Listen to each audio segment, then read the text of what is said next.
Good morning to my Danish friends. Good morning to my English-speaking friends.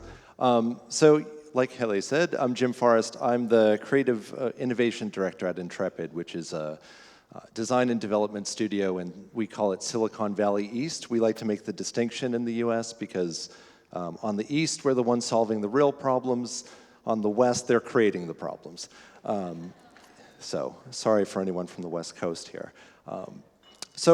I think I know the title's provocative, but I think it comes from my reality at the moment, which is I'm a twin dad of girls who are about to turn 3, right? So being a technology person and someone who now has 2 lovely daughters, I think about technology in a very different way than I did even 3 years ago, right? And I started noticing that there's a real problem. So I'm going to say that the internet is broken, right? I'm a turn-of-the-century web developer. I started designing websites in 1997, which was early university for me. I was really lucky that the kind of Web 1 creation was pretty much something that I got to hop on from the beginning. So I remember being at university thinking about designing websites, what we were going to do with the web, and thinking about has that vision stayed for us, right? And I think that it's kind of gotten away from us. In the beginning, all we really wanted to do was create a large network of sharing, right? The idea of private domination overwhelming the internet was something that wasn't even a topic for us. We were just an open source mentality, right? But I think that we've gotten really far from that. So let's talk about some of the things that are happening, and they don't feel great. Generally, everyone's fighting with addiction issues, right? If you go on Medium, everyone's talking about how to kind of detangle your iPhone. What are the sort of things you can do to kind of change the way that you're interacting with technology? We're creating household manifestos, right? There's personal doctrines that people are writing per household to deal with the devices and the technologies and systems that we're all creating. So that is not cool, right? And we're kind of all at each other's throats, right? It's just a, Web 2.0 and social, it's just a great way to fight with people. It's a great way to bully. It's a great way to just disagree and kind of post your really aggressive thoughts. And these are all things that really, if we think about the kind of simplicity of Web 1, we weren't after. That wasn't what we were thinking of. So we're over-consuming, we're depressed, we're lonely, we're bullying, we have a lack of focus, and many, many other issues that I think we can talk about today. So how did we get here, right?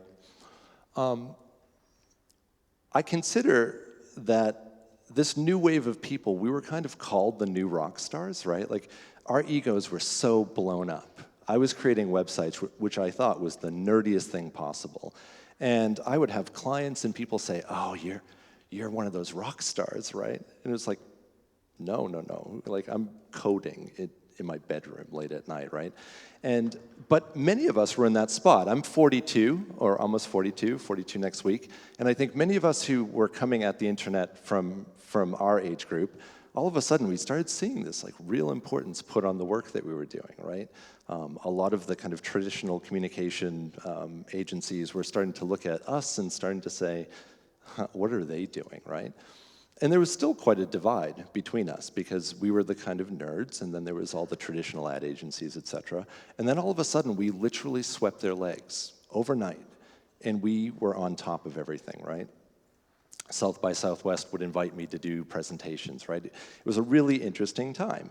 But why was it interesting? Because there were no fucking rules at all, right? There were no standards. It was just like, do whatever the fuck you want and post it, right? And like, let's see what happens, which was kind of cool, which seemed, for one, democratic, super creative, and just liberating for all of us. So we just started creating more content, more experiences, and things that had never been seen before. And in those days, the only limits were your skills, your creativity, and file sizes, right? So some of the things that we were trying to create almost seem embarrassing at this point, and I found one. Could we have sound for just a little sound, though? Does anyone remember Gabo Corp, this website here? This was literally introducing what the future of the internet was like, and every one of us in the design community drooled over this website. Because in this same era, it took us probably half a day to do a hover on a piece of text, right? Can you put the sound up just a little bit, maybe? Is it on? Or, yeah? All right, let me just see if I can get the sound. Oh, it's not working. Anyways, it's really obnoxious sound. But this guy, Gabo Mendoza, he was really kind of this prophecy of interaction design. And what happened in that, I think you'd probably even think is bad design at this point, was literally the most innovative design. And this is the type of stuff we were going for. So let's talk about the issue beyond creativity and the rest of it, which is the kind of connection and file size issue, which I think is the start of the problem that I'm talking about. We all had, if we were lucky, 56K modems, which pretty much allowed us to download a trailer for Star Wars overnight. Probably took about 20 hours. I love that someone's agreeing with me. So you did this too. And to be honest, it was like you hit the button and then you were like, okay, let's just go out and go for drinks and we'll come back tomorrow morning to watch that thing.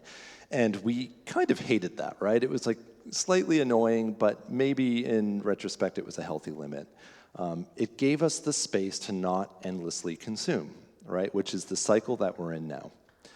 So we're always connected, and almost to a point of like ridiculousness, right? I've been working up in Stockholm quite a bit because I live in Copenhagen.